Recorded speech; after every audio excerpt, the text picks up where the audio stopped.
ورحمة الله وبركاته. ازيكم يا حبايبي؟ عاملين ايه؟ يا رب تكونوا بخير وفي احسن حال يا رب العالمين. ما تفرحوش بالرخيص وتقولوا بقى ان انتوا ايه شاطرين ووفرتوا وعملتوا. لا، كانت عمتي الله يرحمها تقول ايه؟ الغالي تمنه فيه او الغالي رخيص. خلاص، هقول لكم الاول المقولة الشهيرة اللي انا بقولها دي ليه، وبعد كده هرجع اقول لكم ايه اللي حصل لي عشان اقول كده. كوبايه كركديه بقى او عناب مشبره كده، تمام، تستاهل بقكم. تعالوا اتفضلوا معانا علشان احنا بقى ايه، احنا نستاهل التقدير. خلاص، ونستاهل ان احنا ايه، نقعد مع نفسنا كده ونحب نفسنا. هنفتح بقى الدكان بتاعنا النهارده. تمام، احنا اتفقنا ان اليوتيوب ده هو الدكان بتاعنا. خلاص. نزلت العتبة. طبعا انتوا عارفين ان العتبة دي منزلي الرئيسي. نزلت العتبة، اشتريت قبل كده دي معاكم. خلاص، احنا سمينا بسم الله ولا لا؟ بسم الله الرحمن الرحيم، بسم الله توكلنا على الله، ولا حول ولا قوة الا بالله. اللهم صل وسلم على سيدنا محمد وعلى اله وصحبه وسلم اجمعين. بصوا حبايبي، كنت قلت لكم قبل كده لما انا جيت نقلت من شقة لشقة، رخامة المطبخ اتكسرت 3 قطع. تمام، رخامة المطبخ عندي اتكسرت 3 قطع، فجبت الحام ولحمتها وعملت كل حاجة فيها. الفراغات اللي بين الرخام ده، عشان الرخامة كانت طويلة جدا، فالرخام اللي بين الكسر اللي بين الرخام ده بتنزل منه سوائل على الأدراج من تحت عندي، فبتضايقني وبتقرقني، وانتوا عارفين ان انا يعني ما بحبش الحاجات دي. فبضطر ان انا اشتري الرول ده كل فترة، وكمان والله مش كل فتره، كل ما احس ان انا خلاص جالي اكتئاب منه بشيله سليم زي ما هو، يعني ما بيتقطعش مني ولا بيحصل له اي حاجه. خلاص، ولكني انا ما اعرفش كده نفسيتي بتقفل، فعلى طول بروح شاريه. رحت العتبه. طبعا احنا متعودين ان احنا نجيبه بكام حبايبي؟ كلكم قولوا لي في التعليقات بتجيبوه بكام. احنا بنجيبه ب 85 او ب 100. خلاص، رول بيبقى 6 او 5 ونص. خلاص، كل الشعب المصري بيجيبه اهو زي ما انتم شايفين ده. عايزه اقول لكم دي المره الكام ان انا بجيبه. بروح طبعا بلاقيه في رول كده وبشتريه. خلاص. بسال الراجل بقول له ده حراري؟ بيقول لي اه حراري. خلاص، فانا اشتريته واهو ده كان بواقي اللي عندي ابيض، وبعد كده رحت جايباه اسود. جيت ما بقتش اشوف اي حاجه من الاسود، رحت مغيراه تاني جبته ابيض. خلاص، بصوا الاصلي عشان ما تتسكوش زيي، الاصلي بتاعه بيبقى ظهره سيلفر. الاصلي بتاعه بيبقى ظهره سيلفر، ده ضد النار، ده ما بيسحش، يعني لما تيجي تطلعي برام على الرخامه ما بيسحش. خلاص، ولكن لو حد قطع بسكينه عليه او اي حاجه وما استخدمتوش البلانشه بيتقطع طبعا. انا عيالي طبعا عشان مهملين، كل ما حد يجي يقطع حاجه ما بيستخدمش البلانشه غير نادر قوي، فبيقطعوا عليه فبيتقطع، فالحته اللي بتتقطع دي بتكر بقى معاها الرول كله. تمام، يبقى الاصلي بيبقى ظهره سيلفر. ركزوا، هتقولي لي احنا ما شفناش منه مضروب، اقول لكم لا، تعالوا انا جبت المضروب واتسكيت على قفايا حته سكه، انا اللي عامله نفسي ناصحه اتسكيت على قفايا. بصوا الرول بيجي كده، طبعا بيجي مقفول كده، فما انت ما بتشوفيهوش اصلي ولا مش اصلي، فبتسالي الراجل فبيقول لك ايه، لا اصلي، فبقول له لا طب لو سمحت انا عايزه اشوفه. اوعي تشتريه من غير ما تقولي ايه انا عايزه اشوفه. بيفتح لك كده اهو، وبتشوفي الحته دي، لو الحته دي فاضي كده اهو يبقى ده الاصلي بتاعه، الاصلي بيبقى فاضي. كنت في العتبه وبعدين لقيت محل في العتبه بيبيعوا، والله انا ما فكرتش ان هو رخيص ولا غالي، فانا بساله راح قايل لي ايه ب 65 جنيه. فرحت قلت لابني ايه ده احنا بنجيبه ب 85 وبجيبه ب 100 لما نجيبه. طبعا اشتريته، وعشان انا طبعا على طول باستمراريه بجيبه فما بصيتش فيه اصلي ولا مضروب. استفيدوا من الدرس ده وقولوا لي في الكومنتات استفدتوا ولا لا. خدته، واول ما جيت بفرد طبعا على الرخامه. خلاص، اولا لقيته بيلم بطريقه غريبه، خفيف جدا. خلاص، طبعا انا بركبه بالهوت، يعني انا بركبه على الرخامه بجهاز كده زي السشوار اسمه الهوت. بصوا عشان تعرفوا بقى المضروب عامل ازاي. ادي المضروب يا جماعه، بصوا المضروب ظهره عامل ازاي. هوريكم الفرق بين المضروب وبين الاصلي. انا ما زعلتش، خلي بالكم، ما اتضايقتش، الواحد ما بيتعلمش بالسهل، بس حبيت ان انا اوريكم التجربه بتاعتي. بصوا ده المضروب، ده الاصلي. خلاص خفيف جدا، بيتقطع بايديكي كده اهو. بصي اهو بتعملي كده اهو يتقطع، خفيف جدا مش حلو جدا. بعمل بالهوت كده لقيته ساح ساح، بطلع الكنكه بتاعت القهوه بحطها عليه ساح. بصوا حاجه مش حلوه خالص. انصحكم اوعوا تشتروه للرخام اللي هو تفتكروه ان هو حراري. لا، ده اللي هو الخفيف ده مش حراري ونوعه مش حلو وغالي ورخيص على الفاضي. غالي على الفاضي، 65 برضو غالي مش رخيص. اوعوا تجيبوه خلاص وتتسكوا زيي. نرميه ده بقى عشان ده بقى ايه شكله مش حلو. بصوا بقى، في زبونه سالتني قالت لي ايه الفرق يا مدام ايمان بين الهامر والهايدي؟ ايه الفرق بين الهامر والهايدي؟ بصوا انا جايبه لكم قطعتين يكاد نفس اللون بالظبط. بصوا اهو، ولو انت مش متمرسه ومش متمكنه مش هتعرفي تفرقي بين ده وبين ده اطلاقا. ولكن انا بخبرتي، يقال برضو بخبرتي، الناس بتقول ان انت عندك خبره بس الخبره مع اصحاب الخبره. ده وده مش هتعرفي تفرقي بينهم خالص لو انت ما عندكيش فكره، ولو انت ما اتفرجتيش على الفيديو ده هتطلعي من الفيديو ده عارفه تفرقي بين الهامر وبين الهايدي. خلاص بصوا يا جماعه، الهامر بيبقى للستاير. الهامر بيبقى للستاير، بيبقى عرضه 2.80 وفي ناس بتقول عرضه 3. خلاص يبقى الهامر ركزوا معايا، الهامر ينفع يتعمل منه ستاير او مش ينفع، هو بتاع الستاير. خلاص الهامر اساسي بتاع الستاير. استنوا ما نشرب حبه عناب. بسم الله.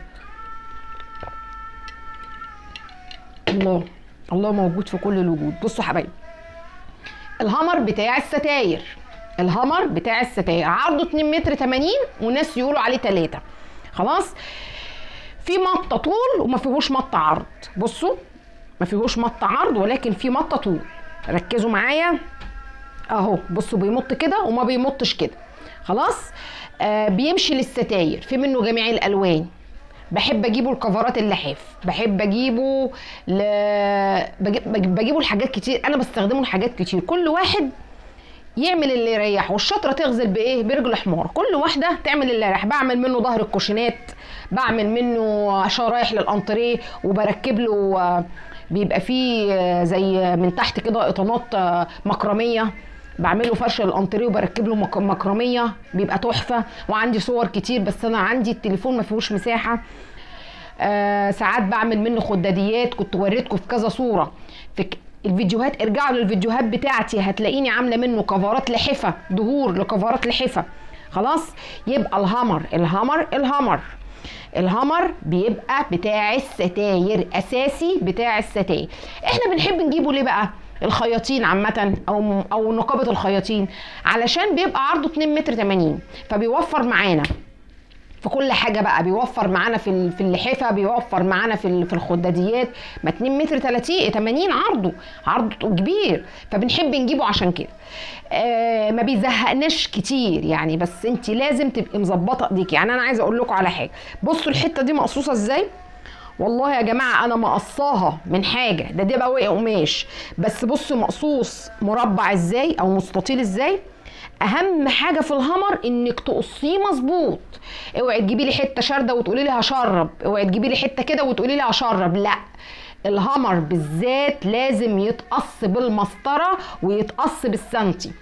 بنعمل منه ايه كمان يا جماعه؟ بنعمل منه ظهور السراير اللي بتتباع حاليا. انا بعمل منه ظهور السراير اللي بتتباع، اللي هي المقلمه دي اللي بتتشال وتتحط وبتتغسل. ده بيتعمل منه ظهور السراير. الناس اللي مش عارفه هو من خامه ايه، بيبقى من خامه الهامر. خلاص يبقى قلنا استخدامات الهامر، وقلنا ان هو في مطه طول وما فيهوش مطه عرض وينفع طبعا لكل حاجه. كل حاجه انت عايزاها تعمليها ان شاء الله، لو حتى ملايه باستيك بعمله منه برضه. خلاص طيب نيجي عند الهايدي. الهايدي بيبقى عرضه 2 متر 40، بيبقى نفسه هو عرض القماش. الهايدي بيبقى هو عرض القماش. الهايدي مش بتاع ستاير يا جماعه، الهاي دي مش بتاع ستاير، الهاي دي بيمط طول وبيمط عرض. بصوا اهو اهو اهو برضو في مطه اهو، بصوا اهو في مطه، في مطه، رخم جدا رخم جدا، خلي بالكم. يبقى الهاي دي، خلينا الهاي دي الست هاي دي الحلوه بتاعتنا، يبقى الهاي دي بيمط طول وبيمط عرض، خلي بالكم في مطه برضو عرض، وانا عندي قماش جوه بيمط طول وعرض. خلاص. تقيل تقيل، مدي على دفايات، ما ينفعش، لا يصلح لان هو يتعمل ستاير. خلاص. ممكن يتعمل منه كفرات انتريه، ممكن يتعمل منه ظهور لحفه، وماشي جدا جميل جدا في ظهور اللحفه، وسعره اقل من الهايدي. وبرضو خدوا بالكم ما تاخدوش كلمتي على التجار حكم حكيم. في تاجر، التجار بيبيعوا بكذا ذمه يا جماعه، في تجار بتبيع ب 150، في تجار بتبيع ب 160، في تجار بتبيع ب 130. ما تاخدوش الكلام مني ويبقى ايه يعني خلاص نطبقه على كل التجار، لا، في تجار بتبيع كده وفي تجار بتبيع كده. خلاص. ملمسه شتوي جدا. خلاص. ملمس الست هايدي شتوي جدا عشان تبقوا مركزين اهو.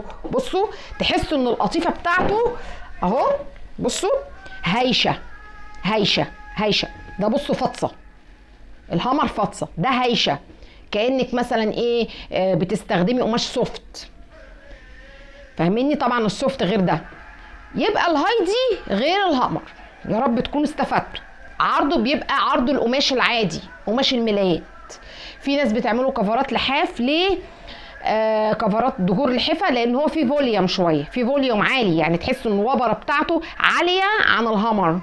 ففي ناس بتحب تجيبه بيدفي اكتر، هايش شويه. في ناس ما بتحبش الهايش، بتقولك لا احنا بنحب الفطسان.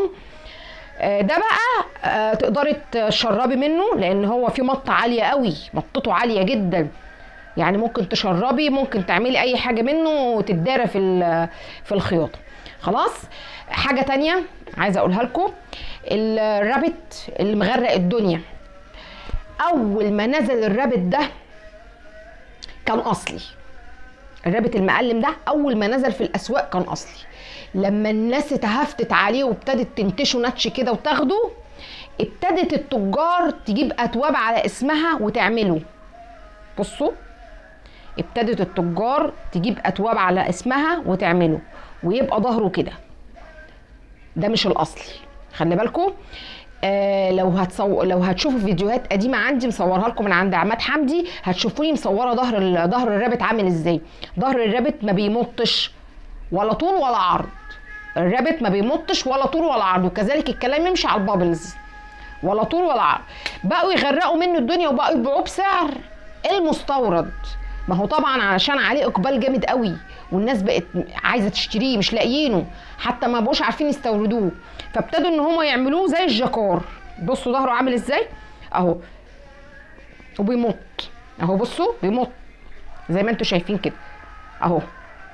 خلاص. ولكن ما فيش حد اشتكى منه، يعني الايه الفوليوم بتاعه حلو والقطيفه بتاعته حلوه، ولكن ظهره بصوا عامل ازاي، واضح جدا في ظهره عن الحلقات التانية. ده العريض، ده الايه، ده الرفيع. بصوا الرفيع عامل ازاي، عشان الناس اللي بتقول لي يا مدام ايمان جبناه وطلع مضروب. بصوا اهو، بصوا ده الاصلي بقى بتاعه، الاصلي اللي هو ايه، ما بيمطش طول ولا عرض. وصورت لكم برده حلقه عند عماد حمدي ان هو مش بيمط ولا طول ولا عرض، ده الاصلي. ده بقى مش هنقول المضروب، هنقول ان التجار ابتدت ان هي تعمل اوردرات لحسابها، وابتدوا ان هم يجيبوا الاتواب دي ويعملوها في المغاسل لحسابهم ويصبغوها ويشوفوا اللون اللي هو اللي عايزينه ايه ويعملوه. ولكن وانت بتشتريه خلاص. كانت واحده قالت ايه، قالت لي في كومنت قبل كده ان الفرو بيطلع من القماش. طبعا عايزه اقول لك على حاجه، دلوقتي هو ده هو على الطوب. خلاص. تعالي كده وشدي القماش بتاعك، والله يا ست الكل لو لقيتيه بيشد ببلاش تشتريه، لو لقيتيه ما بيشدش اشتريه، ولو لقيتيه زي الفل اشتريه. ده انا حتى القص كده اهو اللي انا بقول لكم مكان ما بقص بيقع مره واحده بس وما بيقعش تاني، بيقع مكان القص وما بيقصش وما بيوقعش تاني. جميل يا جماعه الرابط ده قوي، اشتغلت فيه كتير. بعد الغسيل الناس شكرت فيه. خامه معدله حلوه قوي. واللي نازل كمان عند عماد حمدي عرض 2 متر 60، يعني ما شاء الله كبير معاكي، عشان في ناس بتنزله عرض 180. يا جماعه العرض ال 180 ده بتاع الجواكت، بتاع الجواكت اللي بتتلبس، اللبس اللي بيتلبس، وبيبقى للكوشنز بتاعت الخداديات. لكن العرض 80 ده بتاع المفروشات، او العرض 60 ده بتاع المفروشات. خلاص يا رب النهارده اكون فدتكم. يلا بقى حبه عناب، اتفضلوا معايا، واشوفكم الفيديو الجاي على خير. السلام عليكم ورحمه الله وبركاته.